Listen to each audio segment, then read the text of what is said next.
Hey everyone, I'm Rahul. Welcome to my channel. I make videos about comic books and other things I like. Today's video is going to be pretty interesting. I'm going to air out my DC hot takes. I was thinking of making a series of videos of hot takes for all the fandoms that I'm a part of, and this is the first video in that series. This should go without saying, but this is my opinion and we can agree to disagree. Feel free to leave your thoughts in the comments section below and your DC hot takes as well. Here's a little bit that I'm going to have in the video. One of my hot takes is going to be a joke, and it's up to you to figure out which one it is. I'll also be talking about Absolute Batman towards the end of the video as a bonus section. And before I start, I would like to point out that no offense or disrespect is intended towards the people involved here, whether that be the actors or the directors or whatever. With all of that out of the way, let's begin. Hot take number 1. This is probably what got you to click on the video based on the thumbnail and title. Christian Bale sucks as Batman, and the reason why is that he's just not a very believable Batman. Now, as a Bruce Wayne, I can believe that this guy is Bruce Wayne because of the way he acts and the way his character is written. Excellent, no comments there. But as Batman, he just looks like a guy doing a cosplay. It makes it so hard for me to believe that this guy is Batman. He just doesn't look very buff, and I guess they could have fixed this problem by adding muscle padding to his suit, but they didn't, which is why it looks like this. And stuff like this is what makes me appreciate Ben Affleck's Batman more, even despite how questionable his writing is. But at the end of the day, Christian Bale just looks like some guy wearing a bat suit, which doesn't really epitomize Batman. Batman's supposed to be the peak of physical human condition, and Ben Affleck showed that better than Christian Bale did. Hot take number 2. Every bat suit from the 21st century sucks. And the reason why can almost always be attributed to one simple thing. All of them rely too much on black or a very dark color and don't utilize other colors to show good contrast.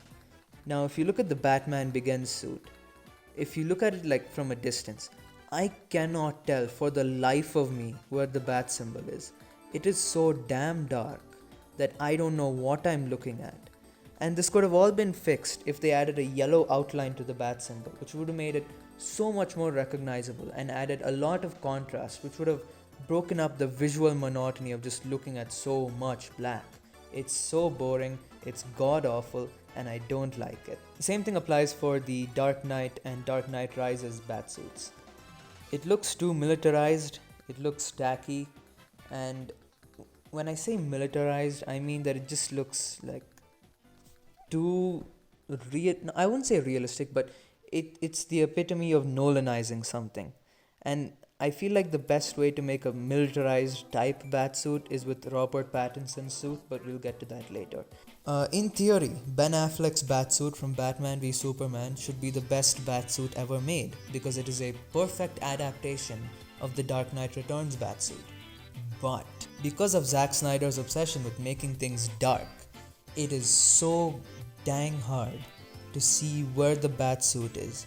If he had just used normal lighting conditions while he was filming Batman v Superman, this would have been amazing. But no, because this is Zack Snyder, everything has to be more dark and more muted and more excess. And I don't mean any disrespect to Zack Snyder. I think Watchmen is an okay film and I don't mind Man of Steel. But this is just so bad. The mech suit is actually pretty good. It's somewhat of a faithful adaptation from the comic. The only issue is that in the comic it's kind of, a silvery kind of grey.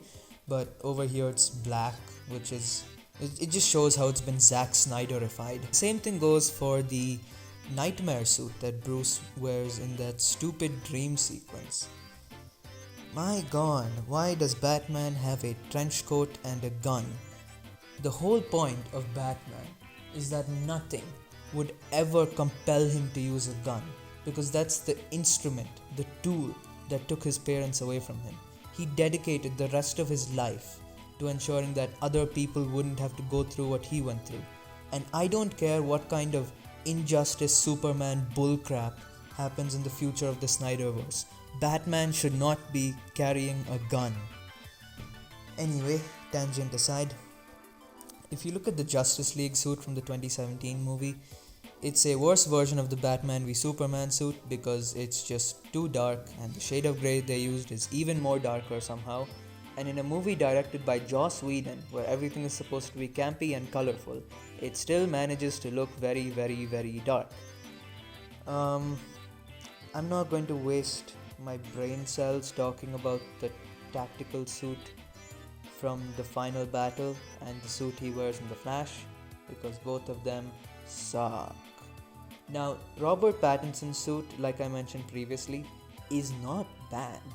If they modify it in the Batman Part 2 to include some form of a colored outline of the bat symbol, it would be amazing. Now, hot take number 3. The suit from Superman 2025 is one of, if not the best Superman suits.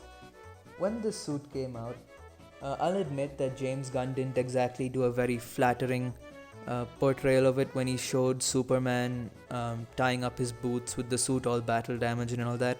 But when you watch the movie, it's so good. I love how, bright and vibrant it is, and I get that people would be, annoyed by the excessive over designing in the form of the lines and the New 52 type collar, but I don't mind it. I think it's actually, pretty good.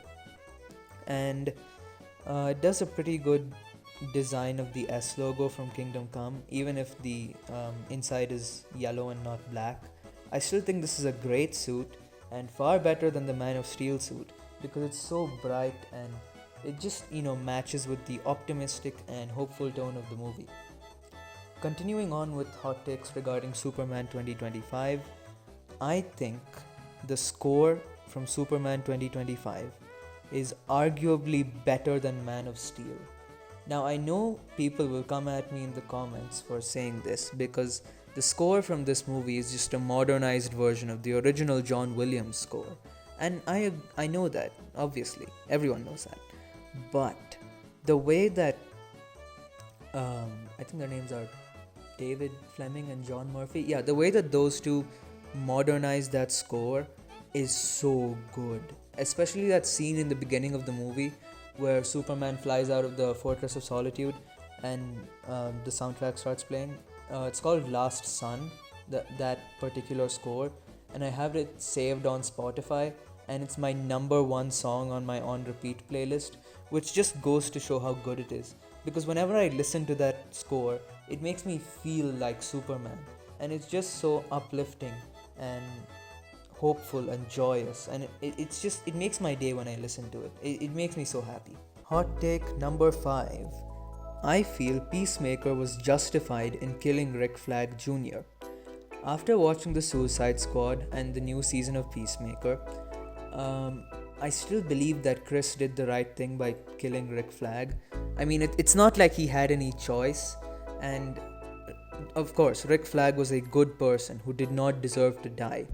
But Chris was really in between a rock and a hard place, and he had no choice but to kill Rick Flag because he couldn't defy Waller's orders. And I feel like that's what makes the new season of Peacemaker so good, because you can understand both sides' motives for having done something.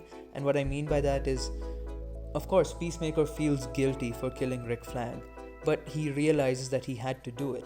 And when Rick Flag Sr. finds Peacemaker to try to avenge the death of his son, which is what happened in the newest episode of Peacemaker that got released this week, it's a really well written scene because you can understand where both people are coming from.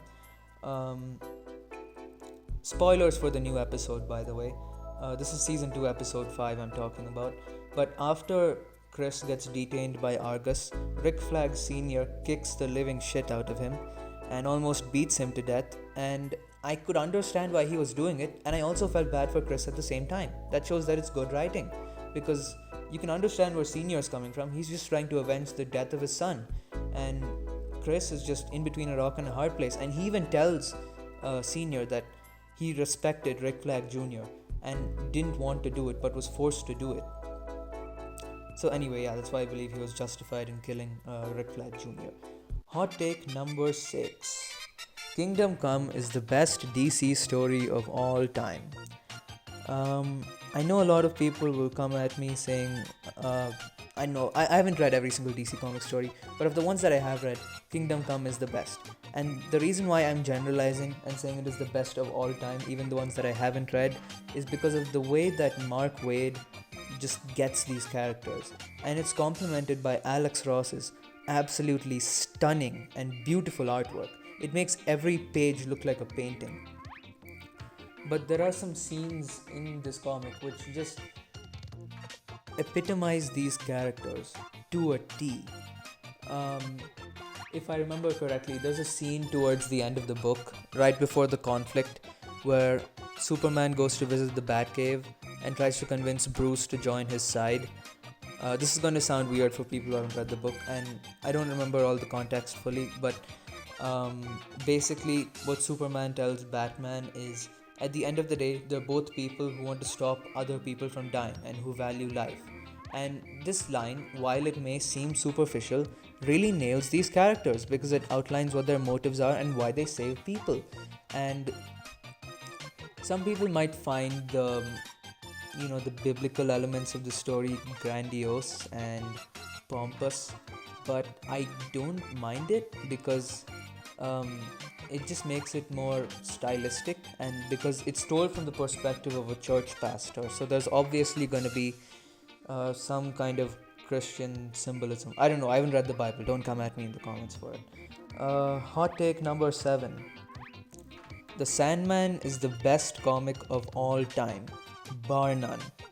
Now last year I had gotten the entire Sandman comic series for my birthday, and I absolutely loved it. Did a lot of things go over my head when I read it for the first time? Yes. Did a lot of things go over my head the second time I read it? Yes. Does that diminish my enjoyment of it? Absolutely not. It is the best comic written because of how creative and inventive it is. I don't think anyone could have ever thought of the endless or beings that personify existence that way. And it's just so entrancing. That's the word I would use to describe it. That's what makes the Sandman so good. Once you start reading it, you fully get immersed in it, and it's just brilliant storytelling, amazing characters. My favorite character is Hob Gadling. For those who don't know, there's a story in the comic series where Dream, who's the main character, goes to a pub in England in the 1300s, and he meets this guy called Hob Gadling. And Hob tells Dream that he hates death and he doesn't want to die.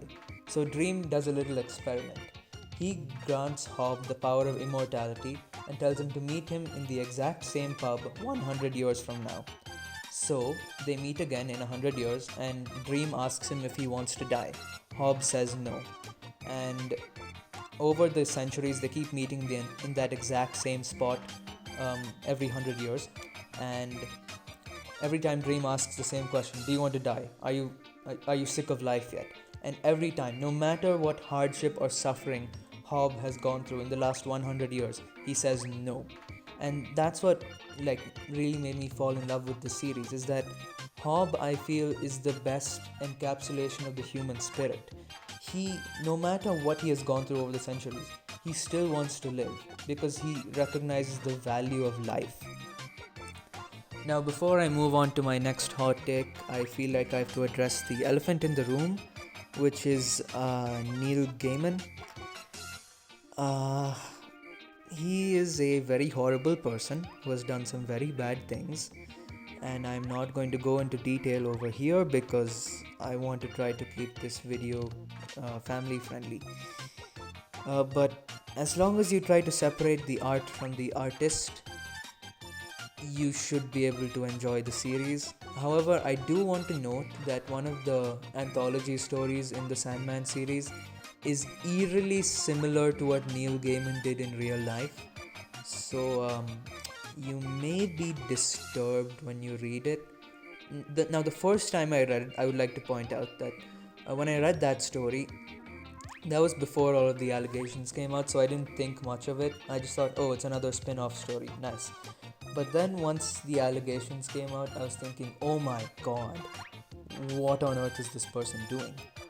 Um, so yeah, separate the art from the artist and you should be able to enjoy it. Hot take number 8. Gal Gadot is an amazing actor. I mean, she just embodies Wonder Woman. I cannot name you a better Wonder Woman actor. And the scene where she says, Kal-El, no, is absolutely Oscar worthy. I mean, I'm not surprised that she hasn't won every single award in existence because it's so peak. When I think of DC, I think of her um, portrayal of Wonder Woman. It's that iconic, it's that timeless, it's so peak. I cannot say the word peak enough because that's how good of an actress she is. I mean, the range of dialogue and emotions and acting capability is on par with nobody else. She has set the standard for people on how to act. I mean, I'm at a loss for words right now. I can't think of anything because I'm just astounded at how good of an actress she is. Anyway, now that we've got all of my hot takes out of the way, let's talk about Absolute Batman. So yesterday, Scott Snyder, who is the author of the show, author of the comic, released an image of what Absolute Joker looks like. Dear God, have mercy on Absolute Batman. I can't describe Absolute Joker. He looks like a fish mixed with a kaiju, mixed with a demon, mixed with a dragon. I don't know. But he's just a monstrosity. It's the Arkham Titan Joker on steroids. Again. It's just so garishly nightmare inducing that I feel genuinely scared for Absolute Batman. I don't know how he's going to make it out of this one. Good luck for him. Bane already screwed him up pretty bad. I don't know how he's gonna handle this. So yeah, those were all of my hot takes and my input on Absolute Batman. Feel free to leave your hot takes down in the comments below and try to take a guess at which of my hot takes was a joke and which were real. Don't forget to like, share and subscribe. Thank you for watching and I'll see you in the next video.